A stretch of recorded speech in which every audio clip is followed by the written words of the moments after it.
This is Black Views, bringing you the Black News. Good morning, good afternoon, and good evening. I like this. Hailing from Washington, D.C. And we came to give you the news, baby. FBA all day, Foundational Black American Freedmen. Stronger than ever. And don't you forget it. You can't beat it. You can't be it. Because we are the foundation of this country. We are the Native Americans in this country. Foundational Black Americans.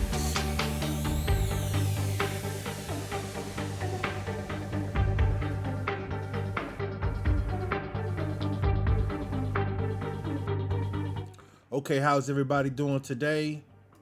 Good to hear from you. All right. Foundational Black Americans, Freedmen, Black Commentary. So today, I will have for you basically examples of what, when you're hard at work, you are expecting your politicians to be doing their jobs in Congress. There are a lot of things that I will bring to show that you may not see on a day-to-day basis. And so today we will take a trip into Congress and we will see how they talk about border issues. Now remember, you're working your 40-hour job. You're trying to make ends meet, making sure that taxes are paid. Because if you don't pay the taxes, they will incarcerate you.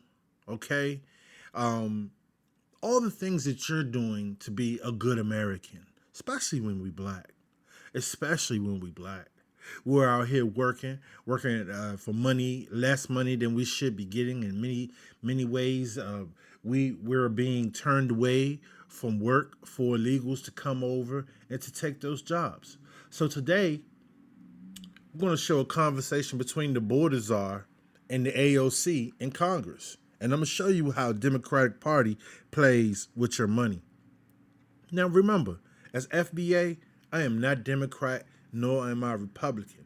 I'm just here to show you what the Democrats have been doing to us because they have been in the power for the last 4 years.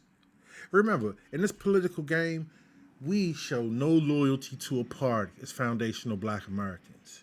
We are going to take that vine and we'll swing from party to party.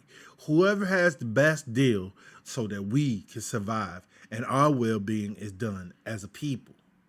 So let's get to this video. Taking it to the next scene. How did we get to this point? How did we get to this point where we take children out of mothers' and fathers' arms? And, it dated back, family separation in the way that we have seen it, where we take children away from their parents without due process. Don't that sound familiar? That was done in America. That was done by our government with children. We're taken away from black families. There are black people every day that are incarcerated for breaking the law or for one reason or another.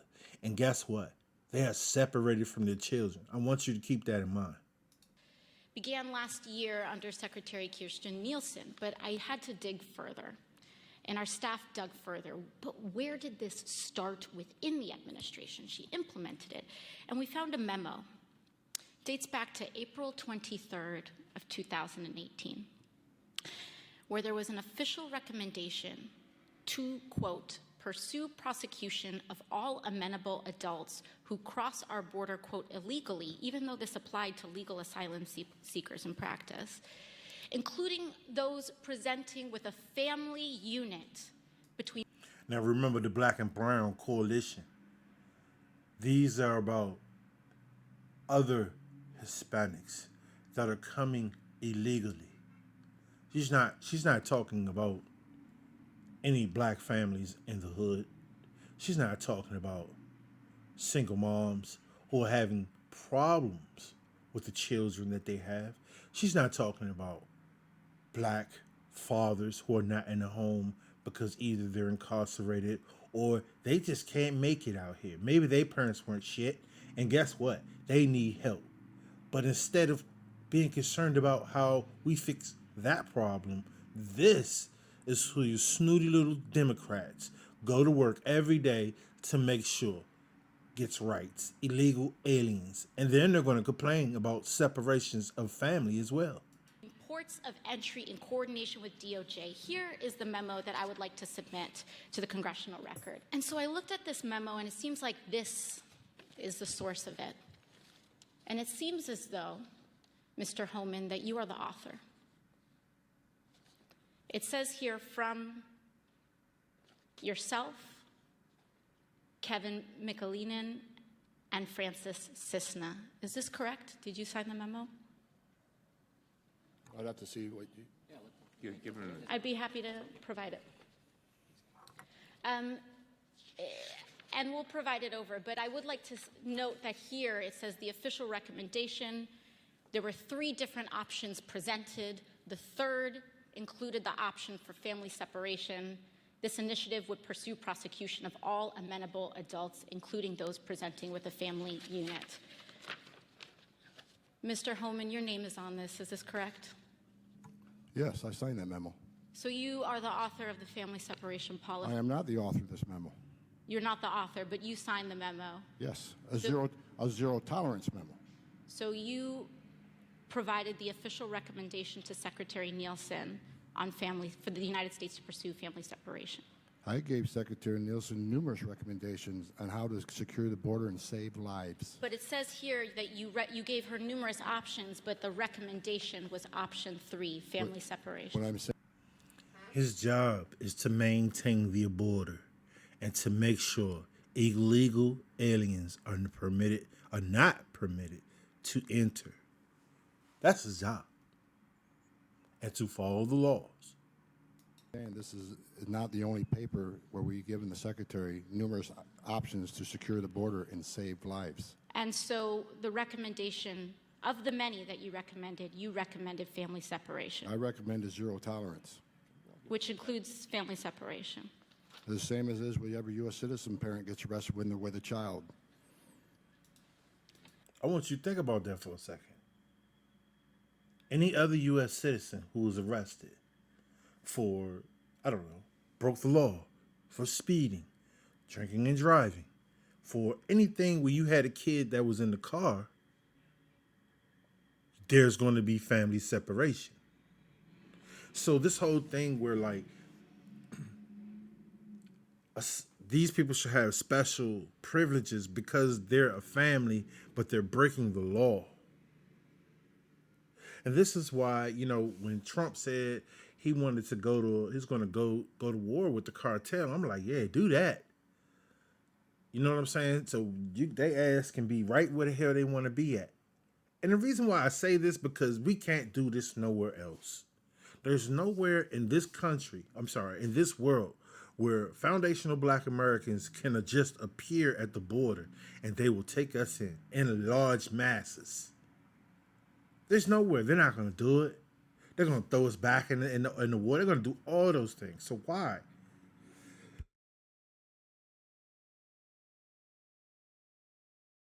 Excuse me, I had to cough. Why do we have to cater to this? This is taken away from the pockets of United States citizens that are going to work every day. And this lady right here, she's Democratic. Think about it. All you brothers and sisters, foundational Black Americans, that have been voting for Democrat all these years. And I understand why. Because it was brought down to you from your grandparents, from their grandparents. So I'm not detached to the whole understanding of why foundational Black Americans just seem to vote for Democrat, because that is our block. But we need to move our block. If it has to go from this party to Green Party to that party to this party, whoever is winning is going to be able to provide us with benefits that benefit us. I want to go for it. You know why? Because they do the same to you. Every other group, they're not so sensitive as to sit here and just say, "Yo, well, I'm just going to vote for this one party who cares more about other people and has nothing on the menu for me." Neither party has anything on the menu for us. But you know what benefits us? Mass deportation. Because when mass deportation kicks in, all you brothers and sisters that work in IT, all you brothers and sisters that work in construction, all you brothers and sisters that work in the infrastructure of our country can have a job. And they have to pay you a rate that is comparable as it is anywhere else, because now there's a competition for workers, and whatever workers they don't have, they'll be forced to pay money to put into training for the people that we have here legally. And it just burns me when I see foundational Black Americans, and I understand their thought process of wanting to help other people, because that's what we are. We are loving people who accept and love others. But because of that love, that has decimated us. We have put people in power that have continued to allow our youth to kill each other, to continue to allow the same type of procedures and processes that are having the same outcome over and over. It's just a different face. And how they're doing it now is, it's going to be a Black person that's going to do it to you, because that's who they're going to put in place to not help you. Let me get on with this video. I'm sorry. Zero tolerance was interpreted as the policy that separated children from their If I get arrested for DUI and I have a young child in the car, I'm going to be separated. When I was a police officer in New York and I arrested a father for domestic violence, I separated that father Mr. from his Holman, family. with all due respect, legal asylees are not charged with any crime. When you're in the country illegally, it's violation 8 United States Code 1325. Seeking asylum is legal. If you want to seek asylum and go through the port of entry, do it the legal way. The Attorney General of the United States has made that clear. Okay. See, that shit kills her. It fucking burns her ass. She's not allowed to break the law blatantly. That she comes with all these excuses, and for every excuse is giving her the proper measure of what you're supposed to do. And see, this is that Democrat bullshit. You know what I'm saying? You can call it woke, you can call it whatever. I don't like using those terms, because the dominant society takes terms and twists it all the time. What woke used to be is not what it is today. So when you see people like this, man, this is a weak link. They have no proper understanding of regulations.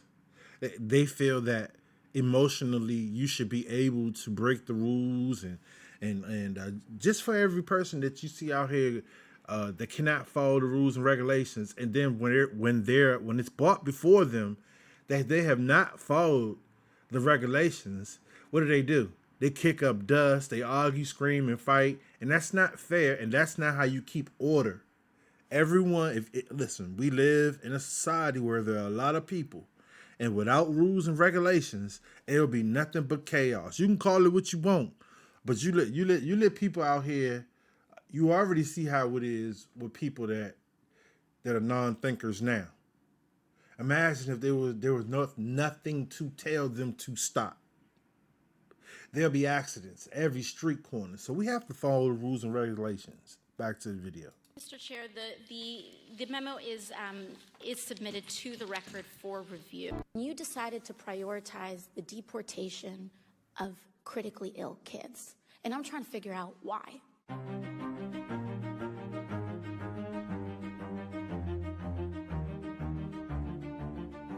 Did I hear correctly that it is your testimony today that you were the individual who made the decision to end deferred action?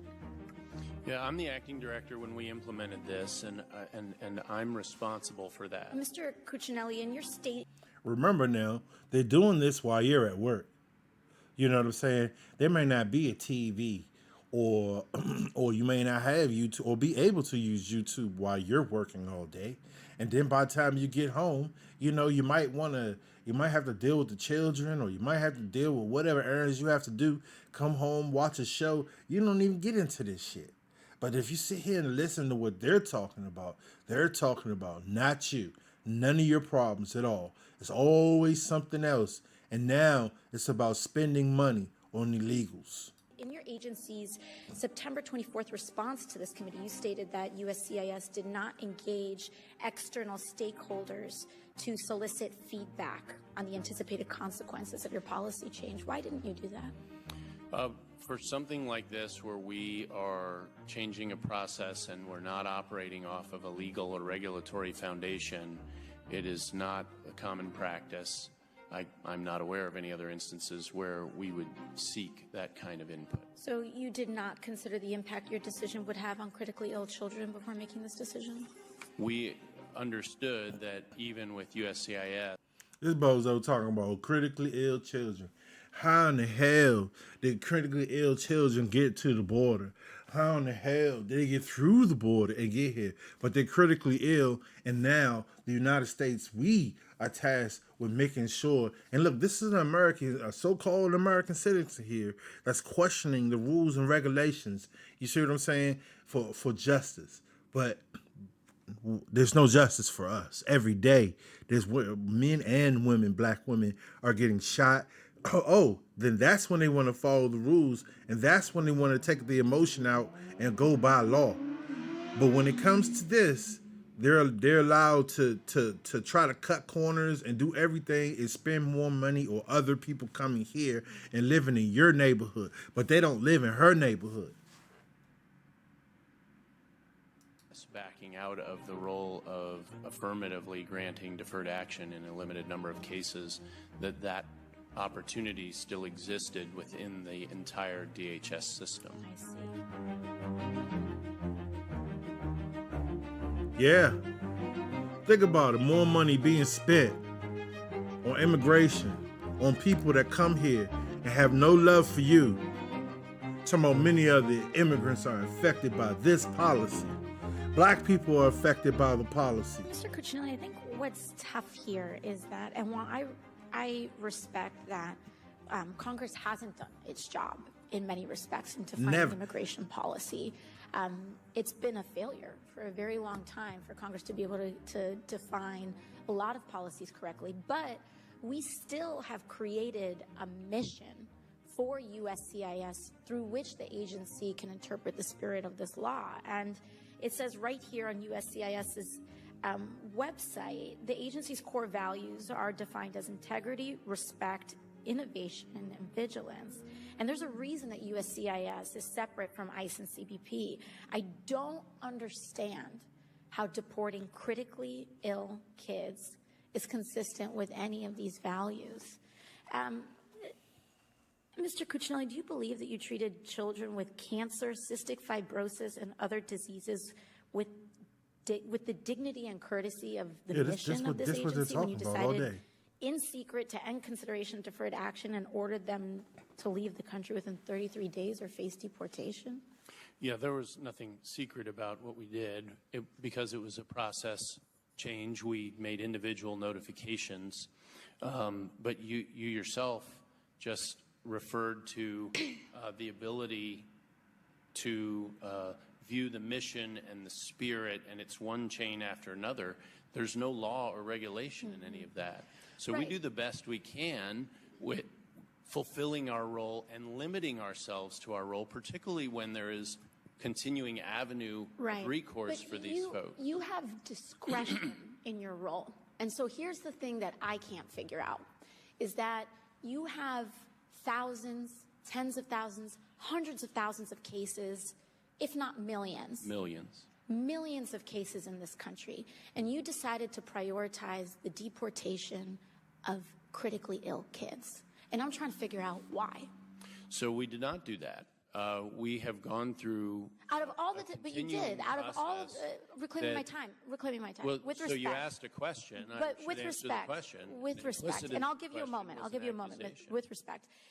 When you make this decision at a time, at a specific time, you're making this decision at the cost of other decisions. So why did you make this decision to deport critically ill kids before almost all the other decisions that you had to make as an agency. So we didn't The decide. gentlelady's time has expired. You can go ahead and answer the question. We didn't decide to deport anyone. We made the decision at the end of a long road that predates. How about they made a decision to follow the law? How about they made a decision to deport with respect the children and whomever that broke the law? Why must they be mercy? I mean, you can have some mercy. I'm not going to say why must we, but you're breaking the law. So we're sending you back. What is this congressperson? Is she talking about the representatives of her district? Is she ensuring that the crime and that they have all the appropriation funding that they need? Is she making sure of that? No, once again, she's making sure that illegal immigrants are able to break the law and supersede.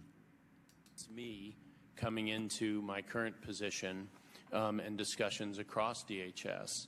But it was made on August 7th, and I was the director. So at that point, it is my decision. One of the things that Dan Renault testified to from USIS. Okay, at so the I'm gonna last move ahead hearing in this interview. is I like this guy. This is the new czar. Here we go. Comment about the Trump administration moving money around for more detention beds. I'd like to remind you, under the Obama administration, we did that most of the years he was president. We moved money around DHS. It's called reprogramming. We did that under the Obama administration. I don't remember any hearings on that. And also, I'd like to remind you that under the Obama administration, I mean, you're quick to point out that the cages were built under Obama administration. I was there. Family detention, we had 100 family beds under Obama administration. We built 3,000 more. So when there was a surge in FY14 and FY15 on the border, Congress was quick to give all the money we needed to build detention facilities, get transportation contracts. We reprogrammed money out of the majority of the years she was president. That was fine. Under Obama administration, FY12, we removed 409,000 people, half of what was removed last year. There was no hearings on that. So this is about transparency. Let's be factual about it. The time of the gentleman has expired. Since you did address some comments at me, I'll just say that I didn't like it under the Obama administration either. In fact, well, be honest with the American people. You Excuse me. can't point out faults in the Trump administration when it happened under the Obama administration. That's dishonesty. It's pathetic and it's sad. Mr. Holman, I control the time, and I am the chairwoman of the committee. Thank you for respect. That's funny, bro. Just imagine, after you say what you say, here she come with her gavel. Pat, pat. Well, I have to say it. I like it too. Pat, pat.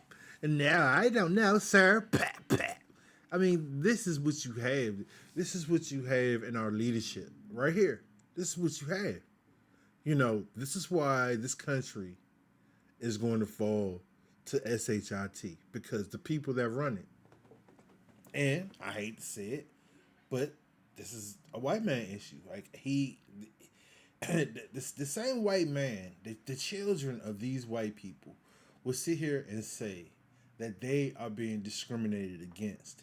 And every time you look up in here and you see the people that's talking, it's them.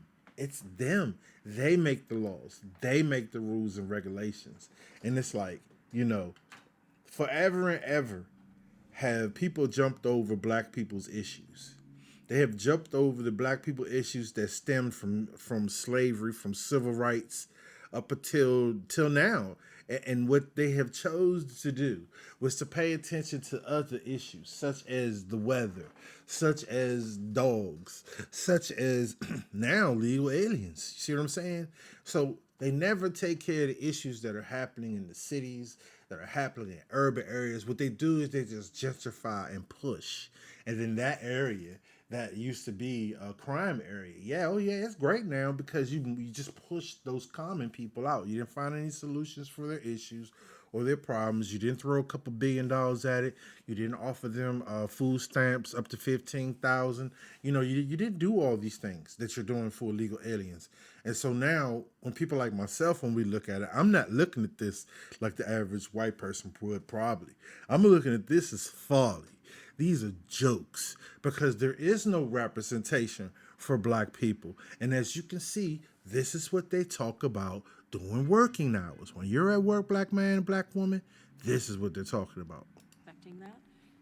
I didn't like it under the Obama administration, and I'll remind you, Mr. Homan, that you also testified before Congress in support of the Obama's Priorities Enforcement Program before the Senate Judiciary Committee on May 19th, 2016, which had a very different approach. Can I respond to that? Can I respond to that? No. Of course you may not. With And I want to give you some time, but I do want to ask one quick question, and I want to make one quick statement. I find it very offensive that anybody would compare any federal employee, frankly, to someone who, the Gestapo or running Nazi concentration camps. That is very offensive. I have 15 seconds, and I yield it to you. Thank you for saying that. I wish somebody in Democratic leadership would say that out loud. Look, you want to know why there's 50,000 people in detention? You want to know why we have 1 million illegal entries in the United States? You want to know why we have these issues? Because you have failed to secure the border. You have failed to work.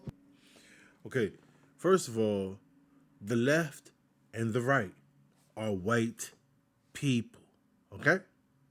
We only make up, 12% of the American population? The left and the right are white people. But what you see, all the disgusting things right now that you see, it seems like the Democrats are trying to bring up and bring to the forefront. You know what I'm talking about. Man on man, woman on woman, all that stuff. And then what happens is like they just throw black people into that. That's just thrown into there because we vote and because we have hereditary, it's just been bought down, to just vote Democrat because of the issues. And so now we've seen in this new millennium time what they actually represent, rights for everything other than black people. So now you have this argument, or if the Democrats would, or if the Republicans would, but it has nothing to do with us.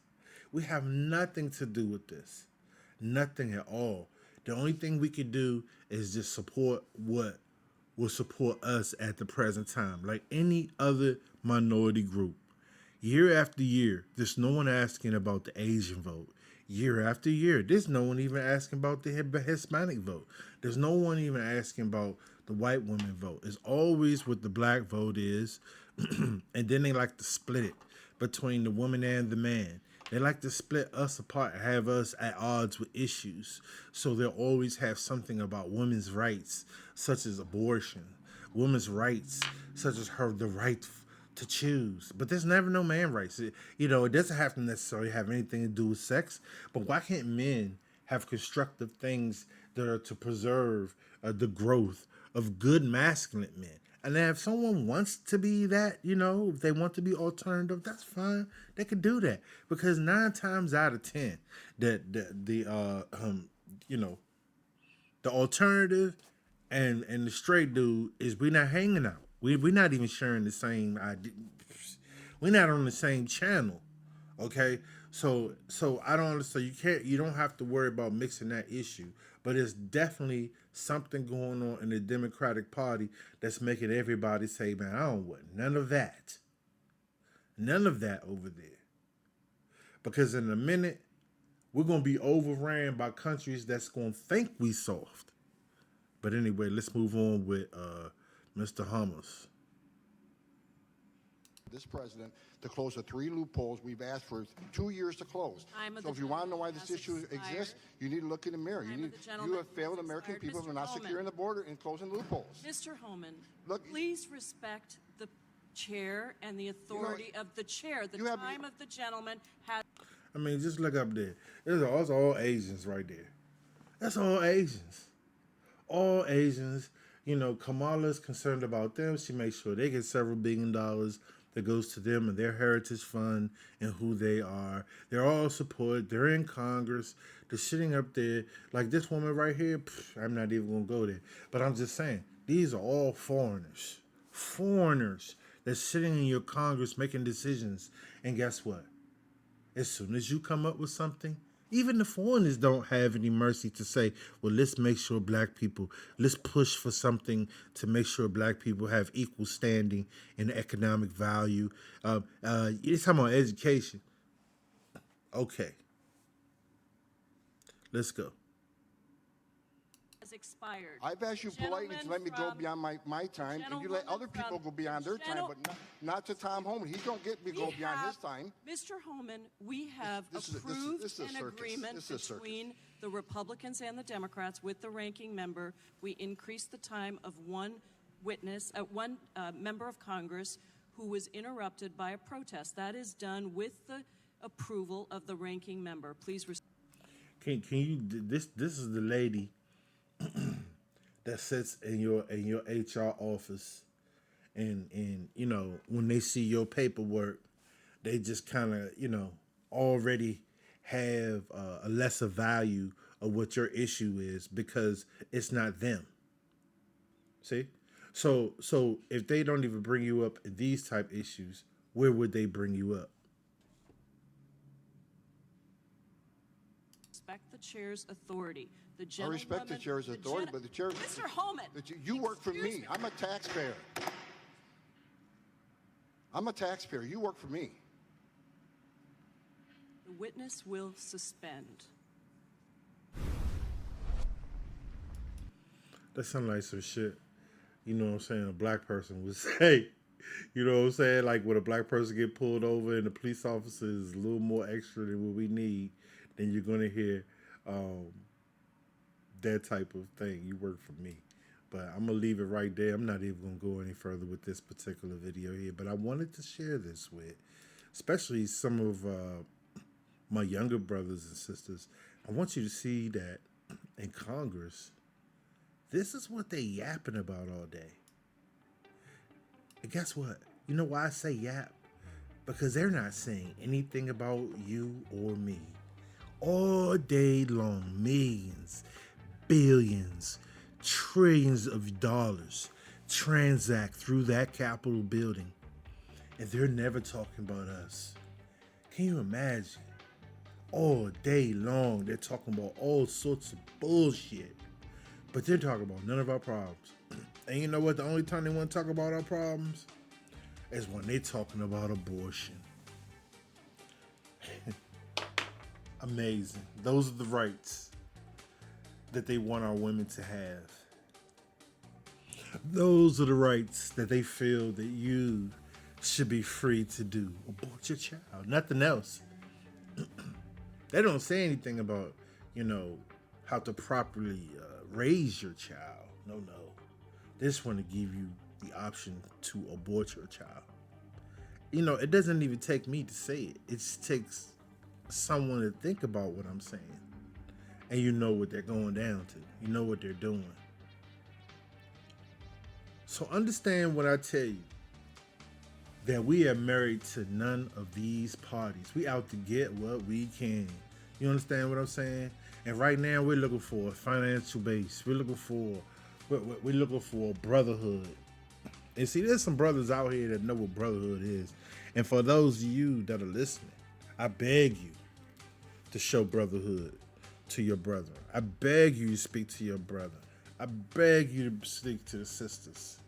I beg you to speak kindly to your Kenyan. I beg you.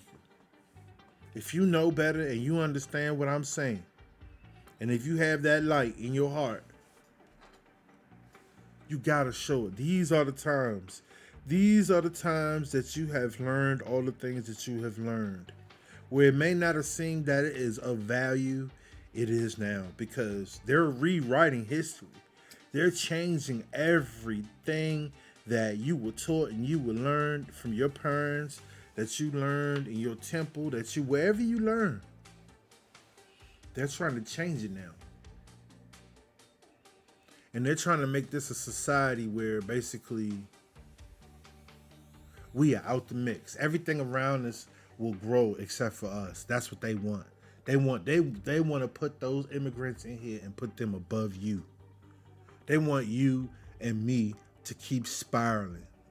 They want our women to hate us. They want our women to see us as boys, children. That's why they only show you a certain type of motherfucker on the TV. They don't even show like the niggas I know. You know what I'm saying? They just show a certain type of nigga. And this is what they show to the rest of the world. That's why sometimes them boys get popped in their mouth because they be thinking like, oh shit, no, these they ain't playing out here. You know what I'm saying? I pray every day that the ancestors continue to endow us with the wisdom and wake us up, and that the Father above put things the way that is His will. We need, and you know, them people is not of Him. This is Black Views, bringing you the Black News. Hit that Cash App.